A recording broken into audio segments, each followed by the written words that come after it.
I'm in Courtney's bed. Lewis is in Atlanta. Courtney shivers, presses against me, relaxes. I roll off her onto my back, landing on something hard and covered with fur. I reach under myself to find a stuffed black cat with blue jewels for eyes that I think I spotted at FAO Schwartz when I was doing some early Christmas shopping. I'm at a loss as to what to say, so I stammer, "Tiffany lamps are making a comeback." I can barely see her face in the darkness, but hear the sigh, painful and low, the sound of a prescription bottle snapping open, her body shifting in the bed. I drop the cat on the floor, get up, take a shower.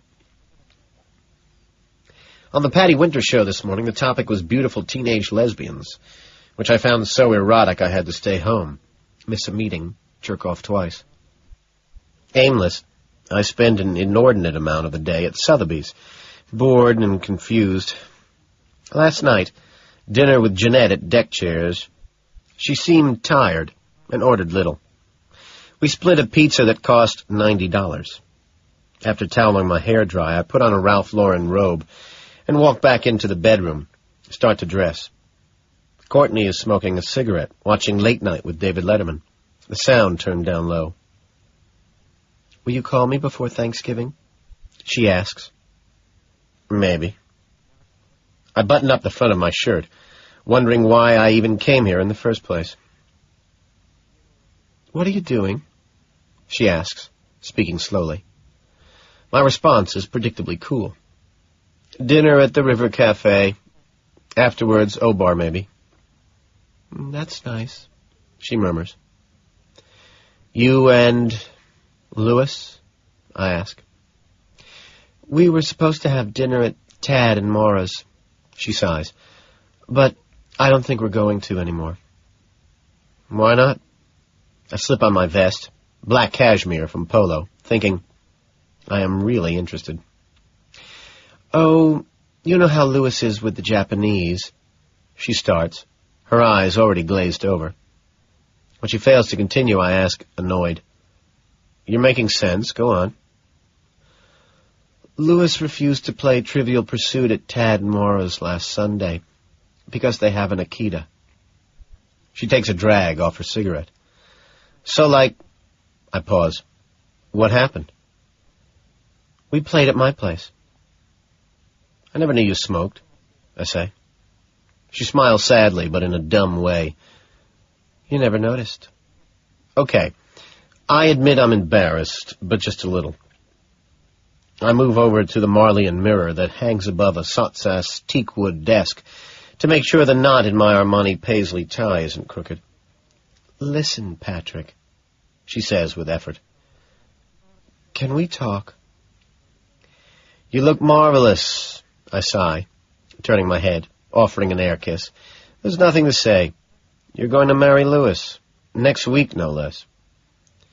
"Isn't that special?" she asks sarcastically, but not in a frustrated way. "Read my lips," I say, turning back to the mirror. "You look marvelous." "Patrick?" "Yes, Courtney." "If I don't see you before Thanksgiving..." She stops, confused. "Have a nice one?" I look at her for a moment before replying tonelessly, "You too." She picks up the stuffed black cat, strokes its head. I step out of the door into the hallway, heading down it toward the kitchen.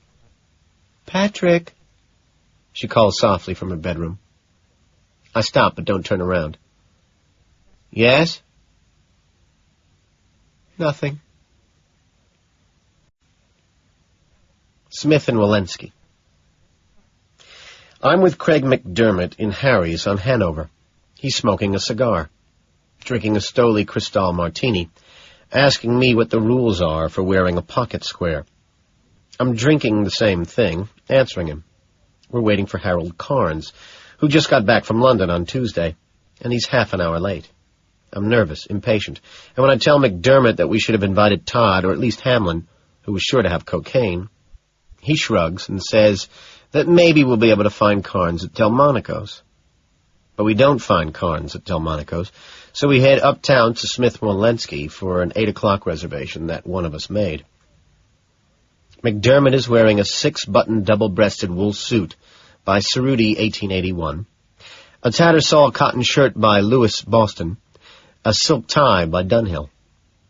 I'm wearing a 6-button double-breasted wool suit by Ermenegildo Zegna, a striped cotton shirt by Luciano Barbera, a silk tie by Armani, suede wingtips by Ralph Lauren, socks by E.G. Smith. Men who've been raped by women was the topic on the Patty Winter Show this morning. Sitting in a booth at Smith & Walensky, which is strangely empty, I'm on Valium, drinking a good glass of red wine, wondering absently about that cousin of mine in St. Albans, in Washington, who recently raped a girl, biting her earlobes off, getting a sick thrill not ordering the hash browns, how my brother and I once rode horses together, played tennis. This is burning from my memory, but McDermott eclipses these thoughts when he notices I haven't ordered the hash browns after dinner has arrived. What is this? You can't eat at Smith & Walensky without ordering the hash browns, he complains. I avoid his eyes and touch the cigar I'm saving in my jacket pocket. Jesus, Bateman, you're a raving maniac. Been at P&P too long, he mutters. No fucking hash browns. I don't say anything. How can I tell McDermott that this is a very disjointed time of my life, and that I notice the walls have been painted a bright, almost painful white, and under the glare of the fluorescent lights I seem to pulse and glow. Frank Sinatra is somewhere, singing Witchcraft. I'm staring at the walls, listening to the words, suddenly thirsty. But our waiter is taking orders from a very large table of exclusively Japanese businessmen, and someone who I think is either George McGowan or Taylor Preston is in the booth behind this one, wearing something by Polo, and eyeing me suspiciously. And McDermott is still staring at my steak with this stunned look on his face, and one of the Japanese businessmen is holding an abacus. Another one is trying to pronounce the word teriyaki. Another is mouthing, then singing the words to the song. And the table laughs, an odd, not completely foreign sound, as he lifts up a pair of chopsticks, shaking his head confidently, imitating Sinatra. His mouth opens. What comes out of it is this. That's right, come histel stale, that crazy witchcraft. Something on television. While getting dressed to meet Jeanette for a new British musical that opened on Broadway last week, and then dinner at Progress, the new Malcolm Forbes restaurant on the Upper East Side, I watch a tape of this morning's Patty Winter Show, which is split into 2 parts. The first section is a feature on the lead singer of the rock band Guns N' Roses, Axl Rose, whom Patty quoted as telling an interviewer, "When I get stressed, I get violent and take it out on myself. I've pulled razor blades on myself, but then realized that having a scar is more detrimental than not having a stereo. I'd rather kick my stereo in than go punch somebody in the face. When I get mad or upset or emotional, sometimes I'll walk over and play my piano." Part 2 consists of Patty reading letters that Ted Bundy, the mass murderer, had written to his fiancée during one of his many trials. "Dear Carol," she reads, while an unfairly bloated headshot of Bundy just weeks away from execution flashes across the screen, "please do not sit in the same row in court with Janet. When I look over toward you, there she sits contemplating me with her mad eyes, like a deranged seagull studying a clam. I can feel her spreading hot sauce on me already." I wait for something to happen. I sit in my bedroom for close to an hour. Nothing does. I get up, do the rest of the coke, a minuscule amount, that's in my closet left over from a late Saturday at MK or O-Bar. Stop at Orso for a drink before meeting Jeanette, who I called earlier, mentioning that I had 2 tickets to this particular musical, and she didn't say anything except, "I'll go." And I told her to meet me in front of the theater at 10 to 8, and she hung up.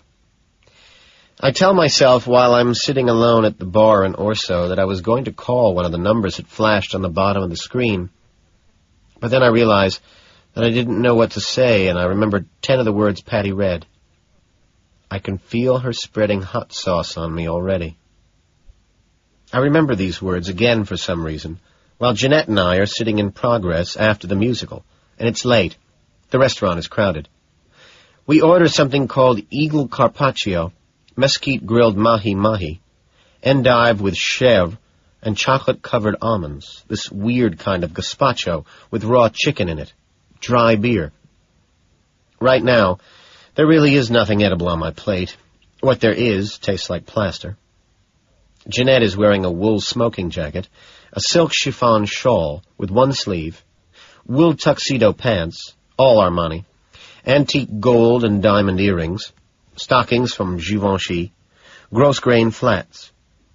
She keeps sighing and threatens to light a cigarette, even though we're seated in the non-smoking section of the restaurant.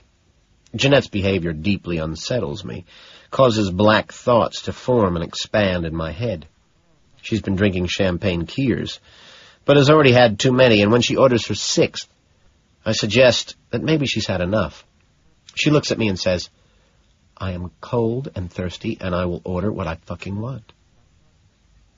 I say, then have an Evian or San Pellegrino, for Christ's sakes. Sandstone. My mother and I are sitting in her private room at Sandstone, where she is now a permanent resident. Heavily sedated, she has her sunglasses on and keeps touching her hair. I keep looking at my hands, pretty sure that they're shaking. She tries to smile when she asks what I want for Christmas. I'm not surprised at how much effort it takes to raise my head and look at her. I'm wearing a 2-button wool gabardine suit with notched lapels by Gian Marco Venturi, cap-toed leather lace-ups by Armani, tie by Polo. Socks, I'm not sure where from. It's nearing the middle of April. Nothing, I say, smiling reassuringly. There's a pause. I break it by asking, what do you want? She says nothing for a long time, and I look back at my hands, at dried blood, probably from a girl named Suki, beneath the thumbnail. My mother licks her lips tiredly and says, I don't know. I just want to have a nice Christmas. I don't say anything. I spent the last hour studying my hair in the mirror I've insisted the hospital keep in my mother's room. You look unhappy, she says suddenly. I'm not, I tell her with a brief sigh. You look unhappy, she says, more quietly this time. She touches her hair, stark blinding white, again. Well, you do too, I say slowly, hoping that she won't say anything else. She doesn't say anything else. I'm sitting in a chair by the window, and through the bars, the lawn outside darkens. A cloud passes over the sun. Soon the lawn turns green again. She sits on her bed in a nightgown from Bergdorf's and slippers by Norma Kamali that I bought her for Christmas last year. How was the party? She asks. Okay, I say, guessing. How many people were there? 40. 500. I shrug. I'm not sure. She licks her lips again, touches her hair once more. What time did you leave? I don't remember. I answer after a long time. 1, 2, she asks. It must have been 1, I say, almost cutting her off. Oh. She pauses again, straightens her sunglasses, black Ray-Bans I bought her from Bloomingdale's, that cost $200. It wasn't very good, I say uselessly, looking at her. Why? She asks, curious. It just wasn't, I say, looking back at my hand, the specks of blood under the nail on my thumb. The photograph of my father, when he was a much younger man, on my mother's bedside table next to a photograph of Sean and me, when we were both teenagers, wearing tuxedos, neither one of us smiling. In the photograph of my father, he's wearing a 6-button double-breasted black sport coat, A white spread-collar cotton shirt, a tie, pocket square, shoes, all by Brooks Brothers. He's standing next to one of the topiary animals a long time ago at his father's estate in Connecticut, and there's something the matter with his eyes. The best city for business. And on a rainy Tuesday morning, after working out at Exclusive, I stopped by Paul Owen's apartment on the Upper East Side. 161 days have passed since I spent the night in it with the two escort girls. There has been no word of bodies discovered in any of the city's 4 newspapers, or on the local news. No hints of even a rumor floating around. I've gone so far as to ask people, dates, business acquaintances, over dinners, in the halls of Pierce & Pierce, if anyone has heard about 2 mutilated prostitutes found in Paul Owen's apartment. But like in some movie, no one has heard anything, has any idea of what I'm talking about. There are other things to worry over. The shocking amount of laxative and speed that the cocaine in Manhattan is now being cut with. Asia in the 1990s. The virtual impossibility of landing an 8 o'clock reservation at PR. The new Tony McManus restaurant on Liberty Island. Crack. So what I'm assuming is that, essentially, like, no bodies have been found. For all I know, Kimball has moved to London, too. The building looks different to me as I step out of the taxi, though I can't figure out why. I still have the keys I stole from Owen the night I killed him, and I take them out now to open the lobby door, but they don't work, won't fit properly. Instead, a uniformed doorman who wasn't here 6 months ago opens it for me, excusing himself for taking so long. I stand there in the rain, confused, until he ushers me in, merrily asking with a thick Irish accent, "Well, are you coming in or staying out? You're getting soaked." I move into the lobby, my umbrella held under one arm, tucking the surgical mask I brought with me to deal with the smell back into my pocket. I'm holding a Walkman, debating what to say, how to phrase it. "Well, now, what can I do for you, sir?" he asks. I stall. A long, awkward pause, before saying simply, 14A. He looks me over carefully before checking his book, then beams, marking something down. "Ah, of course. Mrs. Wolfe is up there right now." Mrs. Wolfe? Weakly, I smile. "Yes, she's the real estate agent," he says, looking up at me. "You do have an appointment, don't you?" The elevator operator, also a new addition, stares at the floor as the two of us rise up into the building. I'm trying to retrace my steps on that night, during that whole week, uselessly knowing I have never been back to this apartment after murdering the 2 girls. How much is Owen's apartment worth? Is a question that keeps forcing its way into my mind, until finally it just rests there, throbbing. The Patty Winter show this morning was about people with half their brains removed. My chest feels like ice. The elevator doors open. I step out, cautiously, watching behind me as they close. Then I'm moving down the hallway toward Owen's apartment. I can hear voices inside. I lean against the wall, sighing, keys in my hand, knowing already the locks have been changed. As I wonder what I should do, trembling, staring at my loafers, which are black and by A. Testoni, the door to the apartment opens, startling me out of a momentary flash of self-pity. A middle-aged real estate broker walks out, offers a smile, asks, checking her book, "Are you my 11 o'clock?" "No," I say. She says, "Excuse me," and making her way down the hall, looks back at me once, with a strange expression on her face, before disappearing around the corner. I'm staring into the apartment. A couple in their late 20s stand, conferring with each other, in the middle of the room. She's wearing a wool jacket, a silk blouse, wool flannel slacks, Armani, vermeil earrings, gloves, holding a bottle of Evian water.